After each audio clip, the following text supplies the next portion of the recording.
Programa Controverso 2021. E não poderíamos começar essa série de entrevistas, de debates, de trocas de ideia, sem aquele que é o caso principal da República Brasileira. Com vocês, estamos apresentando o caso Daniel Silveira, um abalo da democracia. Para conversar sobre esse assunto, nós convidamos ele, o advogado e professor Bruno Pena. Tudo bom, Bruno? Tudo bem, Giovanni. Para mim é um prazer poder participar do seu programa, que eu acompanho sempre nas redes sociais, tem sempre fomentado o melhor debate. Muito obrigado, Bruno. E é exatamente o debate que eu acho que está abalando a República. Estão sendo questionados aspectos profundos das relações, dos poderes, das relações, das decisões, que, ao contrário do que a população crê, já são estabelecidas há 20, 30 anos. E é por isso que eu trouxe o que eu considero um dos melhores advogados dessa área aqui no estado de Goiás hoje para discutir junto conosco. Obrigado. Bruno, você consegue trazer para nós uma visão geral do caso Daniel Silveira? Então, esse é um caso envolto de grandes controvérsias, que é um deputado federal, hoje do PSL, da base do Bolsonaro, que sofreu uma prisão em flagrante que foi decretada diretamente pela autoridade policial. E isso foi uma novidade aqui, desde a democratização do país, uma prisão em flagrante nessas circunstâncias. Pela autoridade judiciária. Judiciária, exatamente. Já veio direto pela prerrogativa de foro dele, direto pelo Supremo Tribunal Federal, sem o pedido de um delegado, sem uma manifestação do Ministério Público. O Supremo Tribunal Federal, nos autos de um inquérito que já corria, que o Supremo próprio instaurou, ele mesmo preside, ele mesmo conduz o inquérito, resultou na prisão de um deputado federal sobre uma manifestação que ele publicou na internet, num canal dele no YouTube, e tem gerado uma série de polêmicas a respeito. E uma prisão sem autorização da Câmara dos Deputados Federais, que é uma prerrogativa que o deputado tem, não é? De ter a aquiescência da Câmara. Na verdade, é o seguinte, a Constituição garante aos parlamentares, aos deputados e senadores, a imunidade formal, da qual eles só podem ser presos em caso de flagrante delito por crime inafiançável. Então, ele sendo preso em flagrante, a Câmara tem que se manifestar se mantém a prisão ou não. Na verdade, a Câmara não precisa ser ouvida antes, até porque a situação de flagrância geralmente é uma situação iminente, que foi o que aconteceu, por exemplo. Ele postou o vídeo no dia 16 de fevereiro, no dia 16 de fevereiro saiu a determinação da prisão em flagrante dele, que foi cumprida no dia seguinte. No dia 17, na quarta-feira de cinza, já foi imediatamente cumprida a determinação da prisão em flagrante. Aí as polêmicas em voltas é o seguinte, se era situação de flagrância, se era um crime inafiançável e se era crime, se ele não estava acobertado aí pela imunidade material. Bruno Pena, vamos começar pelo final seu aí?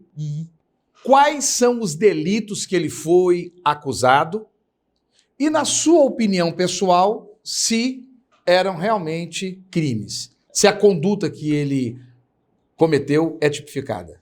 Então, ele foi enquadrado na Lei de Segurança Nacional, que eu particularmente entendo que ela não foi recepcionada pela Constituição Federal. É uma lei que foi aprovada em 1973, em plena ditadura militar, mas que o Supremo já se manifestou algumas vezes que é uma lei vigente. Então, o deputado que defendia o AI-5, a ditadura militar, teve uma experiência com a AI-5 antes do que ele imaginava, porque ele foi enquadrado em 5 artigos da Lei de Segurança Nacional. E uma delas é tentar subverter a ordem institucional por meio da violência, caluniar ministro do Supremo, o presidente da República, as autoridades constituídas, incitar a violência contra a ordem instituída. Então ele foi enquadrado. Animosidade, inclusive eu acho que de todos os fatos, esse é o fato mais concreto. Eu assisti várias vezes. É incitar animosidade entre as Forças Armadas e um dos poderes. E o STF é um dos poderes. Exatamente. Está muito claro. Ele instiga. Por que você não faz isso? Por que vocês não prendem o Vilas Boas, né? Então, essa instigação, ela é crime detalhado. Exatamente. Então, esses tipos da Lei de Segurança Nacional foram aplicados ao deputado, somado com uma previsão da própria Constituição Federal que estabelece que os crimes contra a ordem institucional, contra o Estado Democrático de Direito, são inafiançáveis. Então foi somada essa série de fatores para que fosse determinada a prisão em flagrante do deputado federal. Esse é outro assunto que nós vamos lá. Então eu quero conversar um pouco mais sobre os crimes que ele cometeu. Ele ofende de maneira chula, de maneira extremamente agressiva. Isso, ele não está acobertado pela função parlamentar? Pois é, essa é uma questão importante e que já vem sendo discutida desde a Segunda Guerra Mundial.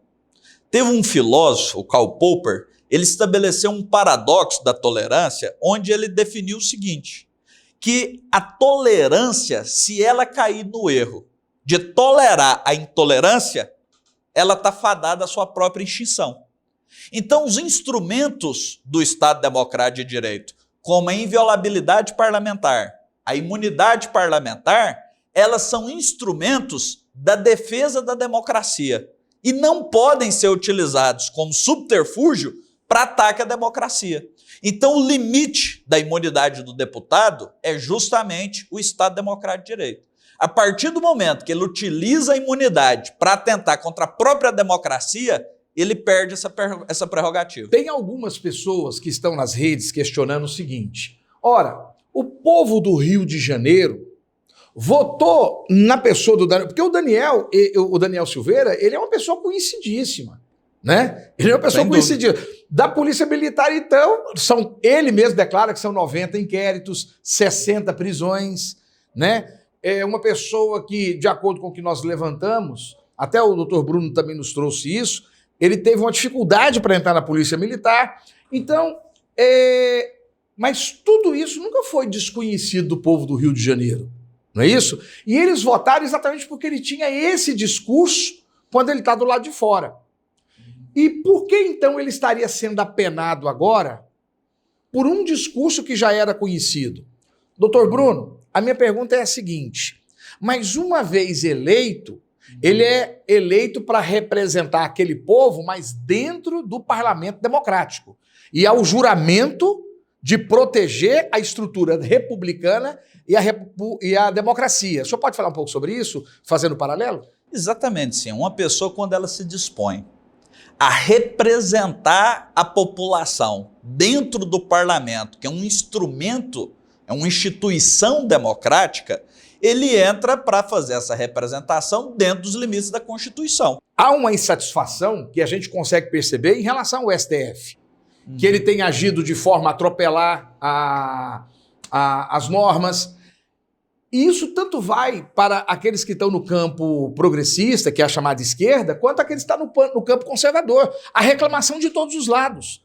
Então, realmente, ele ascende até a Câmara de Deputado, como deputado federal, a Câmara Federal, realmente com essa instigação. Olha, existem lá ministros que a gente ouve falar, por ouvir dizer que a conduta não é correta, precisa ter a CPI da Lava Toga, que é o que se pede, ou seja, para fazer um levantamento sobre como que essas decisões estão sendo operadas. Isso tudo é legítimo, estou certo, doutor Bruno? Não, está certíssimo, só que existem instrumentos para isso. Que é a CPI, é o próprio parlamento em si, né? Isso, o deputado ele até poderia ir na tribuna e falar assim, olha, eu recebi informações aqui que o ministro tal praticou tal ato que é ilegal e eu exijo que seja apurado.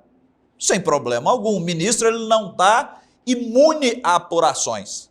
Só que isso é feito dentro dos limites da Constituição e dentro dos instrumentos legais para isso. Agora, para isso, não precisa da pessoa insinuar a respeito da sexualidade de um ministro, chamar ministro de vagabundo. Dizer que o pessoal vai bater, o que dá a instigação para que o pessoal o faça. Exatamente. Né? Quando ele fala que já imaginou várias vezes o ministro Fachin sendo espancado na rua, os ministros sendo espancados, isso leva a população a ter esse mesmo desejo. E a própria facada do presidente da República, quando a gente vê as entrevistas do cidadão, do Adélio, a gente percebe que existem pessoas fragilizadas que podem ser instrumentos disso aí. Isso, existe sim pessoa de todo tipo num país que tem 200 milhões de habitantes. qualquer coisa pode ser gatilho para uma insurgência, para qualquer tipo de loucura. A crítica que eu deixo ao Supremo Tribunal Federal é o seguinte: se tudo isso tivesse sido dito a respeito do presidente da República, o Supremo teria feito o mesmo? Se tivesse falado tudo isso a respeito do presidente do Senado, o Supremo teria feito o mesmo? Eu tenho essa pergunta para te fazer. Nós temos 3 jornalistas que de agosto do ano passado para cá, os 3 sugeriram que o presidente Jair Bolsonaro se suicidasse. Né? Que seria interessante se ele morresse, aproveita que se o Trump suicidar, que ele suicide também e assim por diante. Seria interessante tê-lo morto. Nós temos 3 jornalistas. Esses 3 jornalistas cometeram algo muito similar, com não tanta contundência, com mais, de uma forma mais culturalmente elitizada. Mas o crime não seria o mesmo? Eu acho que talvez não seria o mesmo, mas seria um crime de igual gravidade. E precisaria ter uma resposta a respeito disso. A gente não pode tolerar, por pior que o presidente seja, ele foi eleito para representar uma instituição. E ela tem que ser preservada. Bruno, mas teve resposta. O advogado-geral da União, doutor André, ele moveu um pedido à Polícia Federal e ao Ministério Público Federal para que se fizesse uma investigação. Eu entendo que esse ataque que esses jornalistas fizeram ao presidente da República, eles estão dentro da liberdade de imprensa e etc. Mas, vendo agora o caso Daniel Silveira, eu entendo que são a mesma baliza. Não era o caso do ministro Alexandre ter feito o mesmo procedimento, pedido para que a Polícia Federal fizesse o levantamento, instasse o Ministério Público Federal para começar um procedimento? Aí teria que analisar assim, se a pessoa que foi a autora dessa agressão, se ela teria prerrogativa de foro no Supremo, né? Talvez não seria caso de ser processado pelo Supremo. Mas não tem dúvida que o Ministério Público e o Judiciário têm que agir numa situação dessa. Seja o presidente da República, seja o presidente do Senado, seja o presidente da Câmara dos Deputados, todos eles representam instituições do Estado Democrático de Direito que precisam ser preservadas. Gleice Hoffmann, Maria do Rosário, no canal 247, dentro do lar delas, estão fora da estrutura parlamentar. Elas, dentro do 247, que é um canal de esquerda, um canal ligado ao campo progressista, elas costumeiramente chamam o Bolsonaro de genocida. Tratam ele como misógino, como homofóbico e assim por diante. Acham que ele tem os piores tipos de pressentimento e fazem isso com muita frequência, quase diariamente. Não é o mesmo caso? Qual a diferença? Existe uma diferença aí. Porque uma questão, por exemplo, se o deputado Daniel Silveira tivesse feito apenas as insinuações que ele fez, por exemplo, a respeito da sexualidade do ministro Barroso, a respeito da conduta do ministro Gilmar Mendes. Detalhe, que não interessa para ninguém, né? Isso não tem nada a ver. Que não interessa para ninguém, né? Então isso seria uma atitude que configuraria talvez uma calúnia, talvez uma injúria, talvez uma difamação. Muito embora na Lei de Segurança... Elas estão previstas. Elas estão previstas de uma forma qualificada e tudo mais.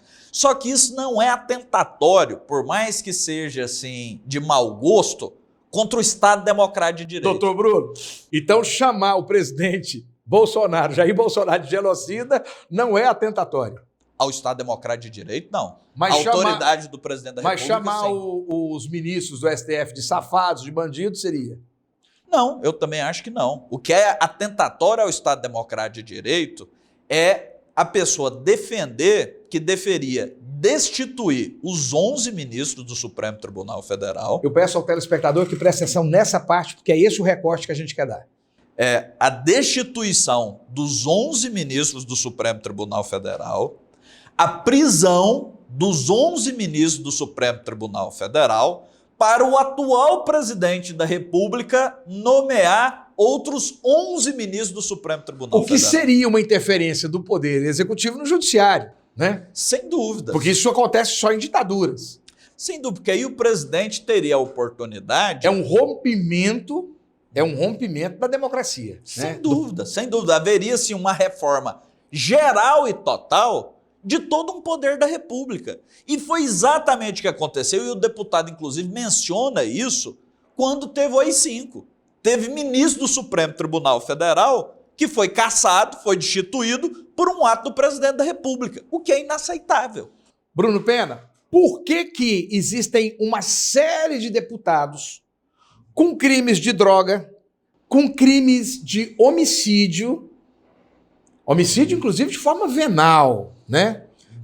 Não é passional não, venal mesmo, por dinheiro, por coisas, corrupção.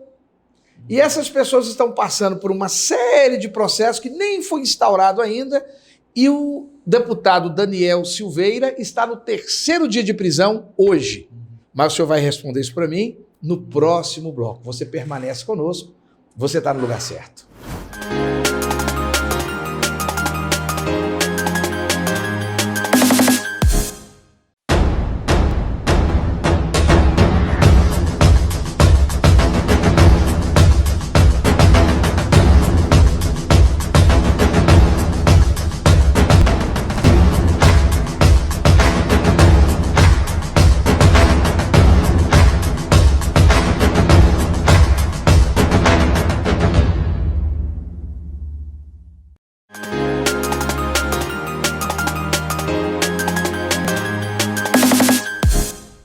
Programa Controverso 2021, caso Daniel Silveira, abalo da democracia. Conosco, o advogado e professor Bruno Pena. Bruno, fechamos o primeiro bloco com uma pergunta, né? O Daniel Silveira, em menos de 24 horas, cana, preso. E ele entrou lá achando que ia sair em 2, 3, 4 horas, não é isso? Hoje já está no 4º dia, né? Eu acho que ele imaginou que nem seria preso. Que nem seria preso. Gente, nós estamos gravando hoje, dia 19, sexta-feira, 19 de fevereiro de 2021, sexta-feira. O programa vai ao ar na próxima terça e na próxima quinta, então nós não sabemos o desdobramento. Então até hoje, até agorinha mesmo, são 6 horas da tarde, o Daniel Silveira está preso. Exatamente. Por que ele está preso? E eu vou perguntar o que a população está perguntando. E a Flor de Lis está solta? O Chico voltou agora para o Senado, está solto, né? O Gedel, o pessoal está perguntando do Gedel, o pessoal ressuscitou muito caso aí no passado. Perguntaram para mim por que o Lula está solto e perguntaram, esse para mim foi o melhor de todos, por que o José Dirceu está solto e só o coitado do Daniel Silveira que está preso. Lembrando que a Flor de Lis e o Chico são também da ala conservadora, né? São também do grupo bolsonarista, né? Exatamente. Primeiro que assim, porque os outros que foram citados não são deputados. Eles não se comparam com o caso do Daniel Silveira. Lula, José Dirceu e o Gedel. Os outros que são parlamentares, a Flor de Lis e o Chico, eles não foram presos em flagrante. E esse é o grande detalhe do Daniel Silveira? Essa é a grande diferenciação. Primeiro, assim, não é comum prender um parlamentar. Isso não é comum. Porque existe uma imunidade formal que impede que o parlamentar seja preso, a não ser que seja em caso de flagrante delito de crime inafiançável. E ele teve eu não sei como é que eu chamo, a peripécia, para falar da melhor maneira, de conseguir cometer exatamente o ilícito, questionável ou não, mas que está nessa linha de fundo aí. Exatamente, assim, ele conseguiu ser enquadrado, inclusive, numa lei que ele defende, que é a Lei de Segurança Nacional, que foi prevista na ditadura militar, que alguns juristas consideram que ela não foi recepcionada pela Constituição, o Supremo entendeu que sim. E ele achou que estaria albergado por um outro tipo de imunidade parlamentar, que é a material, que estabelece no artigo 53 que deputados e senadores não responderão por nenhuma das suas opiniões, palavras ou votos. Bruno, eu nunca vi essa ala conservadora colocar direitos coletivos e individuais da Constituição na internet. Mas hoje, até hoje, nesses últimos dias, o que eu vi do artigo 53 da Constituição, tentando explicar que ele não poderia ser preso, parece que todo mundo já sabe de cor. Por que é que essa imunidade formal e material não estão garantindo a não prisão do Daniel Silveira? Primeiro, porque na visão do Supremo Tribunal Federal, que no plenário, pela unanimidade dos 11 ministros, confirmou a prisão em flagrante, considerou que foram delitos inafiançáveis e que ainda estava na situação de flagrância. Aí a discussão se havia flagrante ou não. O Código de Processo Penal, tem até um convidado seu, acho que vai tratar um pouco melhor sobre os crimes na internet. Isso. Inclusive, eu peço para você ficar, é o próximo bloco, é o mestrando em Direito Digital, professor da Unesp, professor, doutor, né, colega nosso, Felipe Otávio. Permanece conosco, vai ser muito bom. Vamos conversar exatamente sobre isso, o crime permanente e o crime cybercrime. Exatamente. Então, sim, porque o Código de Processo Penal ele estabelece como flagrante delito a pessoa que é flagrada ao cometendo, né, o delito, ou logo após.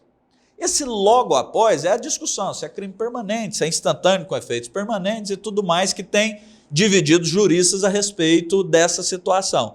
Para o que interessa a respeito da imunidade é que ele foi preso em flagrante, ainda que tenha sido determinada essa prisão em flagrante pelo Supremo Tribunal Federal. Daqui a pouco eu vou te perguntar o mandato, daqui a pouco eu vou te perguntar. E numa situação de crime inafiançável. Esse conjunto de fatores, na visão do Supremo Tribunal Federal, afastou a imunidade formal. Então ele pôde ser preso. A segunda etapa disso, que é o parágrafo 2º do artigo 53... É o porquê que ele foi preso, né? Exatamente, mas aí tem um porém também. Essa prisão, ela só vai ser mantida após a Câmara dos Deputados confirmar essa prisão. Como foi uma incursão de um poder da República em outro, a Câmara tem a prerrogativa, é o que eles vão definir hoje, se eles aceitam essa prisão ou não.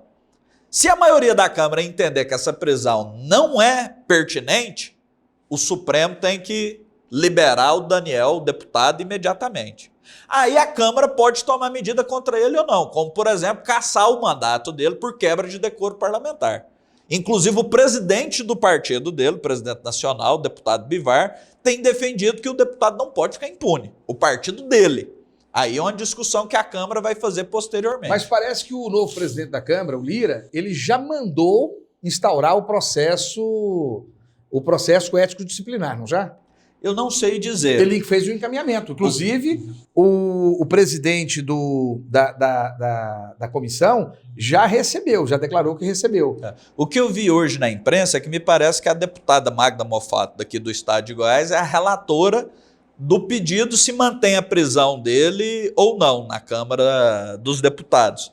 Então a Câmara vai se manifestar como se fosse uma audiência de custódia, mas num ato complexo em 2 atos. Veio um juiz auxiliar, que ele avaliou a legalidade do flagrante, se o flagrante era legal ou não, e a Câmara dos Deputados agora vai analisar se essa prisão é pertinente ou não, se ela é aceitável pela Câmara dos Deputados ou não, porque a Câmara pode pegar e falar assim, não, peraí, o Supremo não pode prender deputado nosso não, é que é a gente que vai decidir se o ato dele foi atentatório ou não. Se a gente entender que foi atentatório, a gente caça o mandato dele por quebra de decoro. Inclusive, um dos elementos que configura a quebra de decoro é o abuso das prerrogativas parlamentares, como, por exemplo, a imunidade material. E essa questão do abuso, mesmo as pessoas, os deputados que são contra a prisão do Daniel, concordam que ele abusou.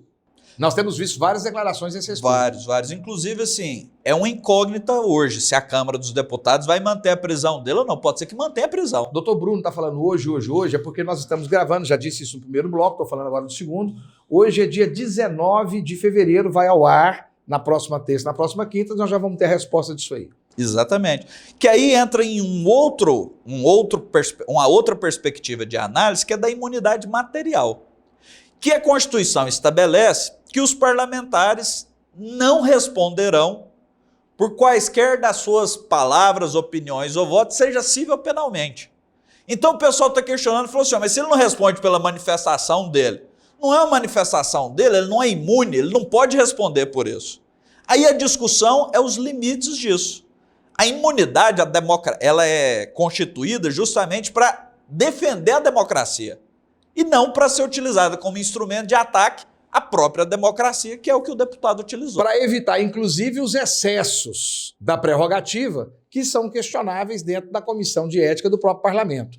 Vamos entender um pouquinho, professor, porque às vezes para o senhor, para mim, que sou também jurista, isso é muito claro, mas às vezes o internauta está acompanhando, ele está tendo que absorver isso tudo. Então o senhor está dizendo o seguinte, que Lula, o Zé Dirceu cumpriu a pena dele, né, gente? Por favor, esquece o Zé Dirceu, já cumpriu a pena dele. Lula, Zé Dirceu, Gedel, Flor de Lis e o Chico. Cada um é um caso. Esquece Lula, Gedel e o Zé Dirceu, porque eles não são parlamentares. Então, Flor de Lis e Chico. Esse é o resumo que o senhor está me trazendo. Então, só é aplicável a Flor de Lis e o Chico. O problema é que não houve flagrante delito, nem com o Chico, nem com a Flor de Lis. Não é isso? Exatamente. Não havendo o flagrante, e o flagrante é a grande distinção. Agora, o flagrante. A prisão aconteceu de imediato, de pronto, e ele tem imunidade. Vamos discutir a imunidade. Ou a imunidade é formal, que é se ele pode ser preso ou não, e a situação em que ele se encontrava, ou seja, em crime inafiançável e em flagrante delito, quebra e é afastada a imunidade formal. Você entendeu agora, colega, por que é que ele foi preso, mesmo ele tendo imunidade e não podendo ser preso? Se ele tivesse matado uma pessoa, certo? Em legítima defesa, ele não podia, chegou ali, não sabe, ele não pode ser preso. Mas por um crime inafiançável que está inscrito na Lei de Segurança Nacional, porque quando a maioria das pessoas discutem só em relação ao Código Penal, só que a inserção dele é na Lei de Segurança. Então, formal. Material é em relação às expressões dele. Agora o professor vai nos explicar aqui. Acontece que essa questão, se ele tivesse dito tudo o que ele disse ali do plenário, ele estaria tranquilo ou não? Em tese. Porque é aquela questão de direito absoluto ou direito relativo, né? Exatamente. A questão é o seguinte, quando a Constituição foi debatida, era em 1988. A gente não tinha ainda as redes sociais, não tinha ainda o WhatsApp, Instagram, Facebook, a própria imprensa ainda tinha uma força muito grande em jornal escrito, rádio, televisão. Então, assim, ela foi pensada na manifestação dos deputados no plenário, na tribuna, e nas suas manifestações, voto, manifestação de voto escrito, parecer em projeto de lei, essa situação. No muito era um fax. Um fax, um artigo de um jornal, alguma coisa do tipo. Que ele falava na terça e saía na quarta, né? Exatamente. Jornal de hoje, notícia de ontem, né? Então, o que acontece? O Supremo Tribunal Federal foi debatendo isso de acordo com a sua jurisprudência. Desculpa, Bruno, eu estou imaginando assim para poder... Porque o cidadão, em menos de 5 horas, o Daniel teve 200 mil visualizações. Exatamente. Né? Eu fico imaginando o tanto de fax que era necessário. Mas volta, Bruno, só para... Então, o que acontece? Nessa manifestação hoje da tribuna, o Supremo Tribunal Federal construiu uma jurisprudência, inclusive num precedente do ministro Aires Brito, que quando ela é feita nas dependências do parlamento, em especial na tribuna, ela seria absoluta, não teria que analisar o conteúdo da manifestação. Quando ela se dá fora do parlamento, aí teria que analisar a correlação da manifestação com o mandato parlamentar. Quer dizer, a pessoa vai lá, xinga alguém na rua porque bateu no carro dele, só porque ele é deputado, não está albergado pela imunidade. E é o que é a carteirada, a famosa carteirada que muitos tentam fazer, não é isso? Exatamente. Agora, quando ele está dando uma manifestação, ainda que fora do parlamento, a respeito de questões da República, que envolve a Câmara dos Deputados, o exercício do mandato, ainda assim ele está albergado pela imunidade material, com qualquer opinião que ele tem. E é uma instituição que existe desde o Império Romano. Desde o Império Romano existia a imunidade do tribuno da plebe perante o Senado, cuja violação dessa imunidade era paga com a pena de morte. Para você ter uma ideia de como essa instituição é antiga. No Brasil, essa imunidade, o próprio imperador Dom Pedro I, que fechou todo o legislativo brasileiro, né, e outorgou, ele que definiu a Constituição, ele garantiu essa liberdade de fala para os parlamentares, né? Então nós temos ela desde o Império. Ela foi copiada da Bill of Rights inglesa e exatamente. do Freedom Speech norte-americano. Então, é inquestionável que o parlamentar possa fazer lá. A questão é a forma como ele vai fazer, o ambiente que ele vai fazer. Só para finalizar esse bloco, nós temos aí uma posição do Aires Brito, não, você falou Aires Brito, eu me confundi, mas é do Ives Gandra, que foi um dos constituintes, e ele alega que quando houve essa discussão, ela era para ser plena e absoluta. Então, o doutor Ives Gandra tem demonstrado que o entendimento dele é que, quando foi discutido todos os aspectos da Constituição em relação a esse direito de fala dos parlamentares, ele seria absoluto em qualquer lugar. Pela sua exposição, você apresenta que essa é contrária à posição que existe hoje no judiciário dos doutrinadores. O que é que causa essa distinção de raciocínio do cidadão que estava lá na Constituinte para a forma como nós trabalhamos com ela hoje? Bruno, mas você vai responder isso para mim no próximo bloco. E você permanece conosco. Você está no lugar certo.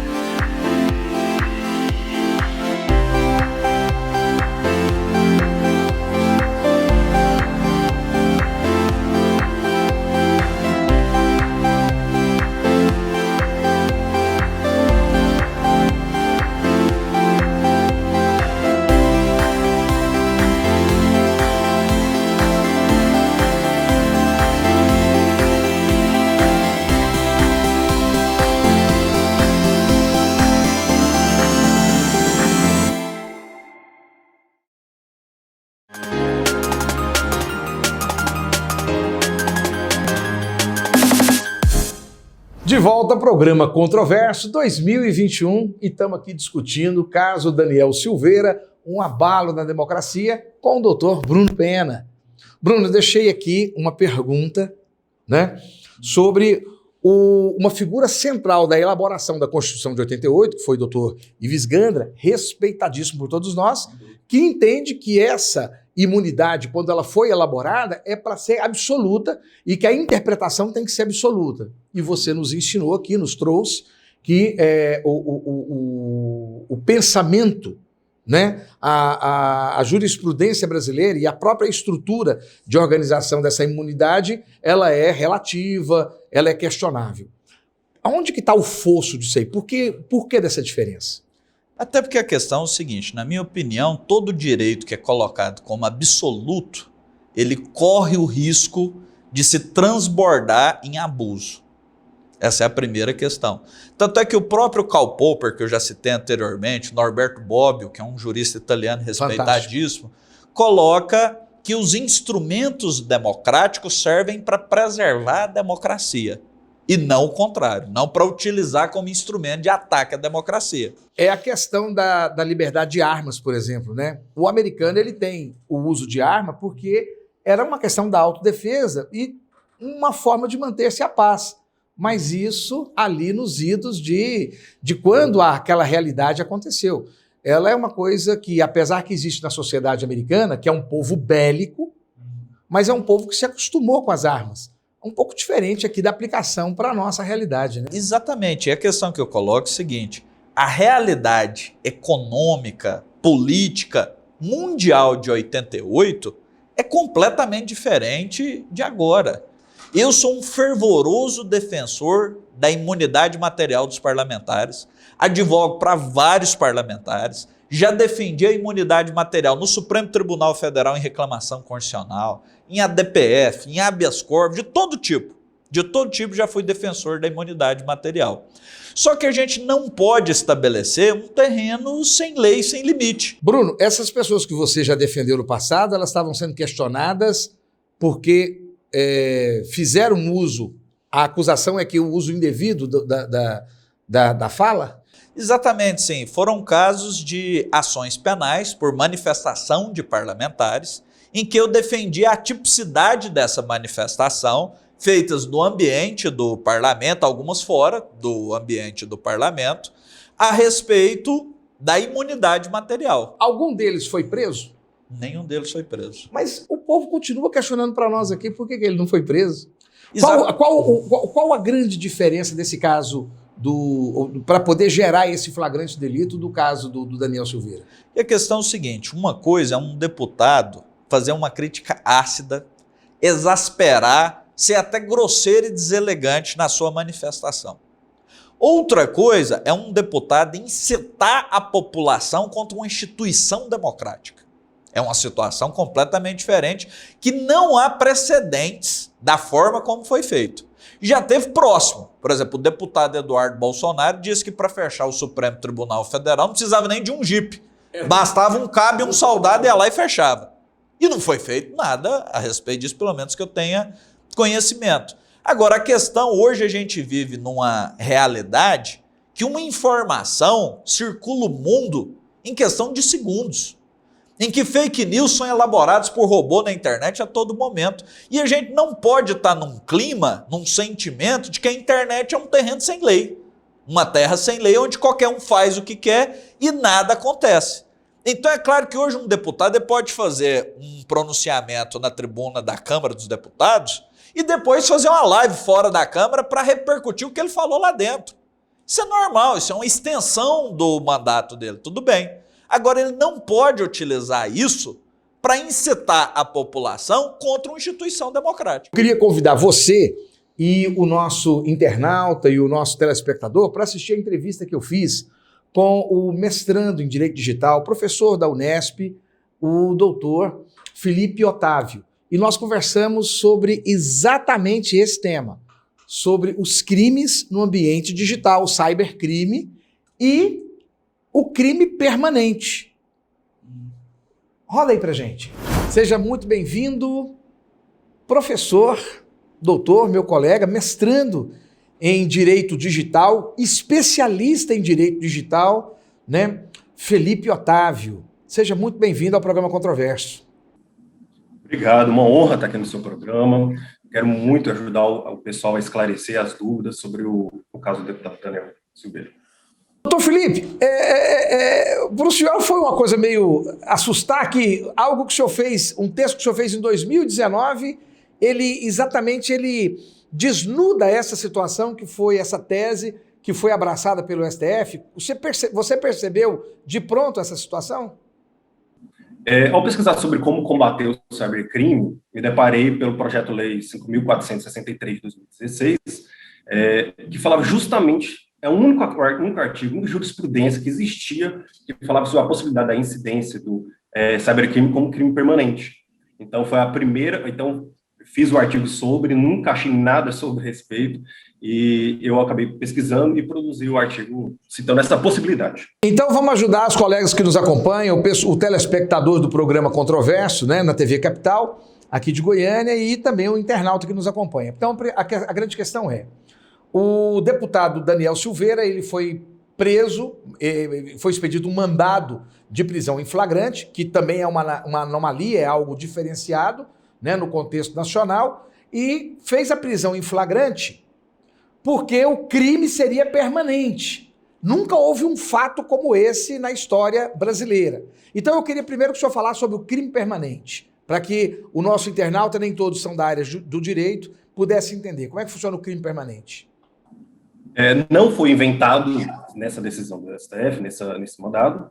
O crime permanente já existia no ordenamento, já existe. Né? O principal exemplo que temos hoje é do cárcere privado, né? Em que é um ato só, o crime permanente é um ato só, em que ele se estende no tempo, né? Ele não finaliza rapidamente. Então, o cárcere privado, por exemplo, ou sequestro, a pessoa é sequestrada e depois ela fica o tempo todo sequestrada.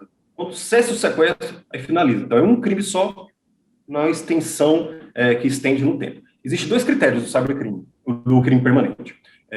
Que ele envolva um bem imaterial, como a liberdade de uma pessoa, nesse caso seria a honra, por exemplo, dos ministros, e ele tem um momento que é comissivo, né, uma ação, e depois uma omissão. Nesse caso, o Daniel Alves, ele não cessou, né, ele não retirou o vídeo da internet. Então, nesse sentido, essa interpretação do cybercrime. Então, o crime permanente é um ato unissubsistente, né? Ele é único e ele continua ao longo do tempo, né? Você falou Continua ao longo do tempo. Não são várias atitudes. Privado durante 20 anos, qualquer momento que chegar, é prisão em flagrante. Então, o flagrante delito dele é porque aquela gravação dele, do vídeo, ficou no ar na plataforma YouTube. Ficou no ar, divulgado no YouTube. Se ele tira antes do mandado de prisão, aí não caberia, é o flagrante delito, porque ele retirou antes. Podia caber algumas ações. Eu queria que o senhor explicasse um pouco agora sobre o cybercrime no contexto da jurídico brasileiro. Bom, o cybercrime hoje, ele tem algumas definições. O cybercrime se define por uma série de crimes, né? Mas eles envolvem principalmente os crimes através do meio digital, principalmente também através da internet.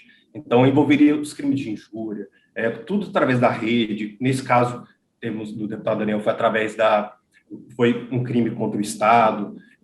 Todos os tipos de crime, uma fraude, lavagem de dinheiro, todos os tipos de crime. A prática através da internet é considerado um cybercrime. Então, é um termo bem genérico. E como que isso está dentro do cenário brasileiro? Isso é pacificado no cenário brasileiro? A atividade dele, tendo sido feita pela internet, ela é criminosa? De acordo com o nosso ordenamento, sim, né? É um crime. Agora, se corresponderia ou não um crime passivo de uma... No crime em tese, né? Isso aí vai ter julgamento ainda para definir isso. Mas o caso dele, ele estaria inscrito como um cybercrime, ou seja, uma legislação própria? Não precisaria de legislação própria. Ele cometeu um crime através da rede. Isso a reincidência. É um crime que só utilizou da rede. É um velho crime. Esse crime de discurso contra o Estado não precisaria acontecer através da internet. Então, não é necessariamente um crime puro, mas ele acontece através da internet. Então, isso não precisaria de ordenamento jurídico diferente. Mas outros cybercrimes, e existem outras leis hoje no Brasil que tratam de outros tipos de cybercrime. Agora, sobre o cybercrime específico do deputado Daniel Silveira, não precisaria de um outro ordenamento. Doutor Felipe, mas por que ele é permanente? Então, se eu, por exemplo, nós dois aqui estamos gravando o programa Controverso, que ele vai ficar na plataforma YouTube, tem programa meu que está aí há 6 anos, né? Eu fiz um programa chamado Politeia, muito tempo atrás, com os amigos, numa outra emissora, eu assisto meus programas de 12 anos atrás. Nós estamos aqui falando diretamente no Instagram, tem algumas pessoas nos acompanhando, e isso também vai ficar ao longo do tempo. Enquanto tiver na rede, o crime está acontecendo? Tecnicamente, sim, porque o vídeo está sendo divulgado, reproduzido por várias pessoas. Então, é um crime que o fato do vídeo estar divulgado é o crime. O crime não foi ele falar só, ele pode ter opinião própria, que ele quisesse. Então, o fato de ter divulgado, disponibilizado por um longo tempo dentro da plataforma, nesse caso, de uma rede social. Então, esse foi o crime. E os cybercrimes, em geral, teriam essa possibilidade de se inserir em cybercrimes, em crimes permanentes, justamente pelos motivos que eu elenquei antes, em que é um bem material e a ação acontece em 2 momentos, uma comissiva e outra omissiva. Isso é o que a doutrina diz e cabe no caso do... Felipe, mas aí o meu crime, vamos supor que aqui agora eu resolvo falar algo atentatório contra os poderes, eu quero fazer uma intriga entre as Forças Armadas e um poder, eu quero desejar a morte de autoridades, eu quero conclamar as pessoas a fazer um ataque a alguma sede de algum poder. O meu crime é esse momento que eu estou gravando, ou ele é a propagação disso nas redes? Isso é visto como um ato só? Isso é visto como um ato único? Perfeito. Enquanto ele está ao seu controle, você está fazendo uma live ao vivo, você está passível de ser preso. Você terminou a live, já não estaria mais passivo de ser preso, estaria de incidente de alguns crimes, mas não de ser preso. Mas aí você pega esse vídeo gravado, essa live, e divulga na rede. Aí você passa a cometer um crime permanente, em que esse vídeo vai ficar na rede recorrentemente. Por exemplo, eu estou aqui conversando com você e estamos aqui numa live de Instagram. Se eu cometer esse crime em relação ao Instagram, na hora que fechou isso aqui, não gravei, não foi pro ar, o crime já não tem mais flagrante, né? Acabou o flagrante. Tem flagrante, mas você vai ser penalizado, teoricamente você seria penalizado sobre isso. Mas o flagrante acabou. Acabou. Acabou o flagrante. É o cidadão que está portando a maconha, sabe que a polícia está vindo, fuma a maconha toda, acabou o flagrante. Acabou o flagrante. Seria justamente essa interpretação, inclusive você citou esse exemplo porque tráfico de drogas, né? A posse de drogas é considerado crime permanente. Aí o que acontece? Aí eu gravei e subi. Enquanto tiver na rede, ele é o crime permanente. Veja bem, não existe nada no ordenamento e na jurisprudência que dizia que isso era possível de ser um crime permanente. O ministro Alexandre criou essa interpretação, que eu já tinha pesquisado a possibilidade de existir. Um outro deputado fez um projeto de lei, mas não tinha nada sobre. Agora, interpretando essa decisão do Alexandre, parece sim ser possível gerar esse precedente, essa jurisprudência. Então, é possível sim, em que, enquanto um vídeo está sendo divulgado, pelo menos nesse caso específico, por exemplo, de um deputado que fez esse vídeo, divulgou na internet e falou sobre o ministro do STF, existe esse precedente. Agora, em relação a outros casos, temos que discutir, né? Mas sobre como seria essa interpretação, recairia sobre nosso ordenamento. Uma pergunta, para nós encerrarmos aqui, já estouramos nosso tempo. Doutor, eu subi o vídeo, aí fiquei arrependido, baixei o vídeo. Uma pessoa copiou o vídeo e ali ele deu continuidade. O crime seria meu ou seria da pessoa? O crime permanente.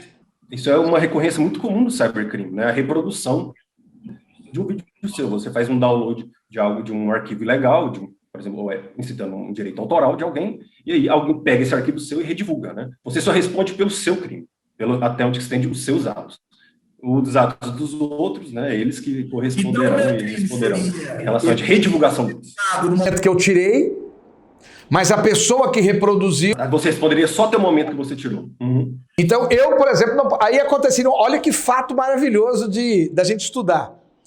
Eu que cometi o crime, eu que fiz as expressões, eu não posso ser preso em flagrante, mas a pessoa que reproduziu e republicou, ele seria preso por ter republicado e poderia ser preso em flagrante. É isso? Veja bem, nem o Congresso está muito preocupado de que isso seja um precedente para eles, para os próprios deputados não poder dizer a opinião deles de forma exacerbada contra o Estado. Então, se podemos interpretar dessa maneira, mas os novos juízes, os juízes do penal vão ter que agora entender se eles querem também interpretar dessa maneira, mas só porque o deputado Alexandre interpretou este cybercrime em particular como um crime permanente, não necessariamente nosso ordenamento tem que interpretar como todos os cybercrimes são crimes permanentes, né? Então, é uma interpretação de cada vez. Felipe, muito obrigado, sabe, pela sua contribuição. E eu deixo aqui o nosso microfone aberto para você poder compartilhar aí com o nosso internauta, com o nosso telespectador aí as suas considerações. Bom, pela primeira vez na história, o ministro tomou uma decisão de que este cybercrime cometido pelo deputado Daniel é um crime permanente. Bom, não existe nenhum outro precedente no mundo, nem no Brasil, que pela primeira vez foi interpretado dessa maneira. Isso quer dizer que todo cybercrime caberá uma prisão em flagrante. Você posta um vídeo e depois de um ano alguém sofreu com ele. Caberia um flagrante depois de um vídeo de um ano? Qual que é o tempo?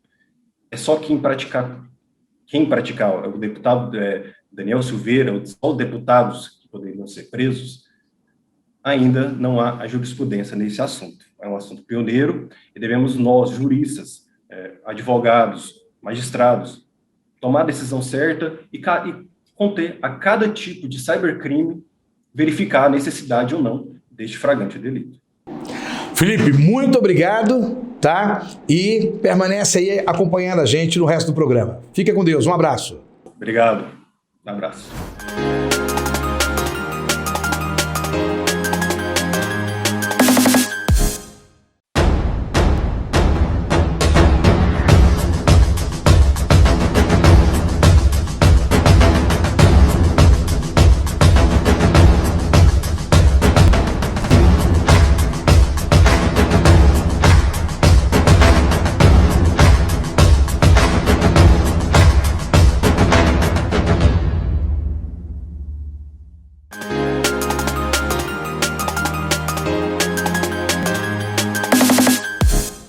Programa controverso, quarto e último bloco desse nosso programa especial de hoje, caso Daniel Silveira, um abalo à democracia.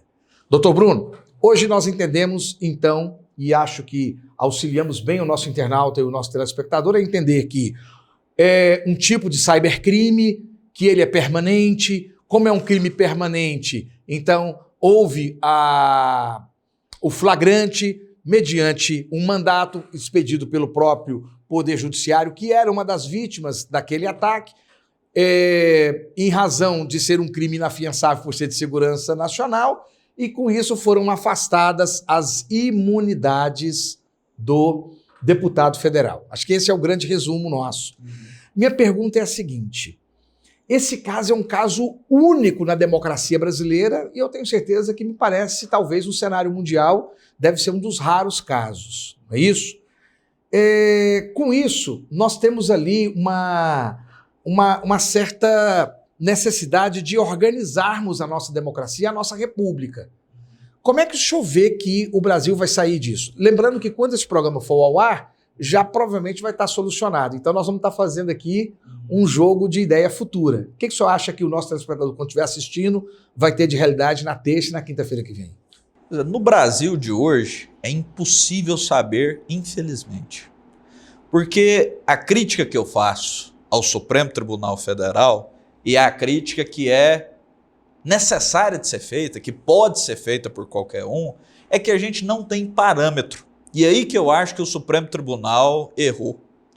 Porque, na minha opinião, a manifestação do deputado, o teor da manifestação foi tão asquerosa que de início eu fiquei até assim satisfeito de ver a prisão. Eu achava que tinha que ter uma resposta àquilo ali à altura. Acho que todos nós que entendemos direito e que prezamos a República, nós gostamos. Exatamente. Mas eu também comungo da sua ideia. Eu acho que foi errado. Não poderia ter ficado impune. Eu até fui chamado na chincha, como se diz aqui em Goiás, pela professora Rosângela Magalhães, que ela pegou e falou para mim ontem, falou assim, olha, você não pode deixar um desejo pessoal seu se sobrepor a uma opinião técnica de um jurista.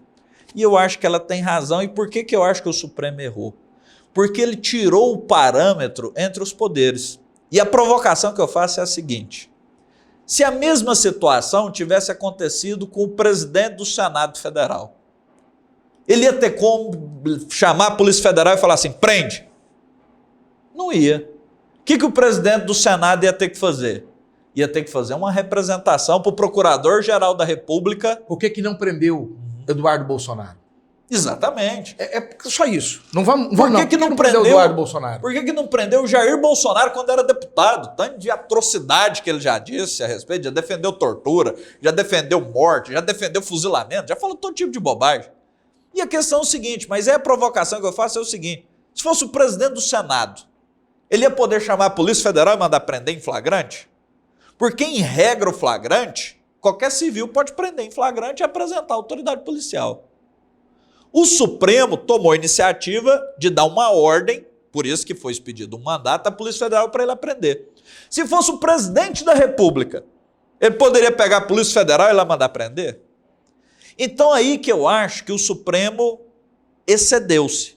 Porque para garantir a prisão, e ela tinha que ser em flagrante, o ministro tomou a iniciativa de determinar uma prisão em flagrante por um crime inafiançável, sem manifestação do Ministério Público, que é o autor da ação penal, e sem manifestação da autoridade policial. Segura um pouco, Bruno. Por isso que eu elogiei a postura do doutor André, o advogado-geral da União, que ao invés de aprontar um escarcéu em relação à posição que os jornalistas que pediram a morte de Bolsonaro, pediu pelos meios normais, pediu o Ministério Público e uma investigação pela Polícia Federal.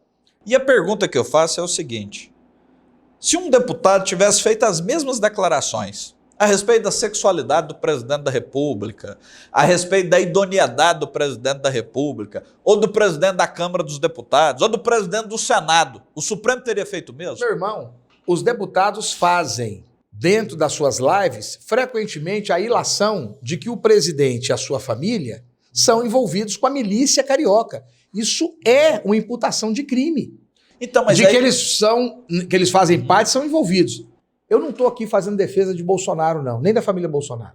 Eu só estou querendo dizer que mais importante do que aquilo que eu sinto ou que eu acho é os instrumentos republicanos. Nós precisamos conviver com isso. Então, mas aí que tá, acho que é a diferença. O deputado, ele tem não só a possibilidade, como o dever, de, se ele tiver convencido disso, falar: olha, eu tenho dúvida sobre a idoneidade do presidente da República, tem que investigar. Aí tudo bem. Olha, eu tenho dúvida sobre o presidente do Supremo Tribunal Federal, tem que investigar. Tudo bem. Agora ele não pode falar o seguinte: eu tenho dúvida sobre o presidente da República, tem que destituir o presidente da República, vamos fazer uma revolução. Olha, tem que fechar o parlamento, porque eu tenho dúvida sobre os 513 deputados federais. Foi o caso do Trump, no discurso que ele fez e que movimentou a plateia para invadir o Congresso americano. E ele quase Concorda? foi... Exatamente. E ele quase foi caçado por isso, mas aí quando ele foi levado ao Senado, o que ele disse? Eu não tenho nada a ver com aquilo. O pessoal foi por conta própria. Exatamente. É o perigo de uma pessoa que é uma influenciadora manifestar opinião para as massas. Morreu gente dentro do Capitólio americano. Então eu acho que é o seguinte: o professor Lenny Streck, inclusive, ele ajudou a elaborar uma lei de defesa do Estado Democrático de Direito para tornar o desuso da Lei de Segurança Nacional. É preciso ter. A gente precisa de instrumentos para defender o Estado Democrático de Direito de pessoas sem qualquer conteúdo intelectual como esse deputado, um fascista que não foi um policial ou militar aceitável, ele não serviu para ser policial militar, ele não serve para ser deputado. Pergunta que eu vejo, ele serve para ser o quê na democracia hoje? Isso é inaceitável, isso tem que ser sancionado, ele tem que ter uma resposta à altura, não pelo Supremo Tribunal Federal mandando prender o seu próprio alvedrio, na minha opinião como jurista, porque o Legislativo não tem essa prerrogativa, o Executivo não tem essa prerrogativa, o Poder Judiciário não pode ter esse privilégio, na minha opinião. Senhoras e senhores, esse é o doutor Bruno Pena. De todas as qualidades que possui, eu quero dizer que nesse momento a principal para mim é que é meu amigo. Com Doutor Bruno, todo prazer e honra. Que prazer, que conversa boa, agradável. Quero o senhor durante 2021 aqui, espero para conversarmos coisas melhores. Sou seu funcionário, a hora que você chamar eu estou aqui. E você permanece conosco, você está no lugar certo.